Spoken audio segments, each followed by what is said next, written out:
Hello friends, આજે આપણે બનાવીશું મેથીના ભજીયા. વરસાદ વરસતો હોય અને મેથીના ભજીયા ખાવાની ઈચ્છા થાય તો આ રીતે ફટાફટ ભજીયા બનાવી શકાય છે.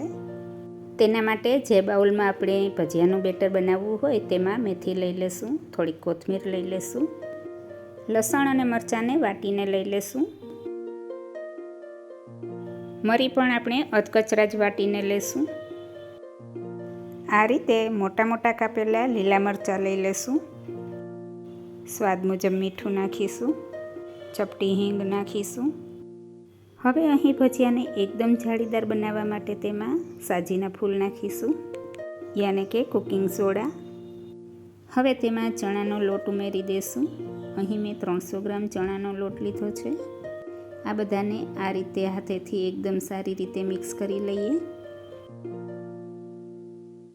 તેમાં થોડું થોડું પાણી નાખી અને ભજીયા બનાવવા માટેનું થીક બેટર તૈયાર કરીશું.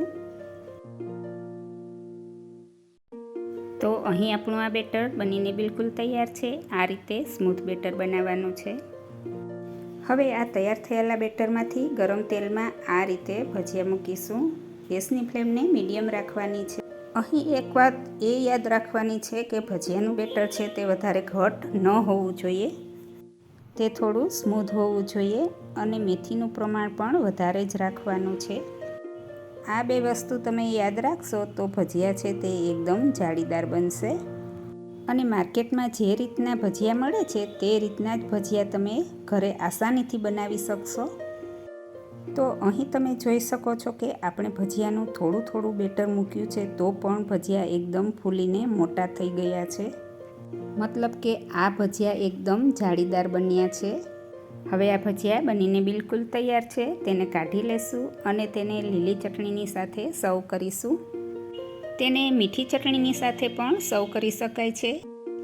તો ફ્રેન્ડ્સ, તમે પણ આ વરસાદની ભીની ભીની મોસમમાં આ રીતે મેથીના ભજીયા ફટાફટ બનાવી શકો છો. તો ફરી મળીશું એક નવી રેસીપીની સાથે. ત્યાં સુધી થેન્ક યુ ફોર વોચિંગ.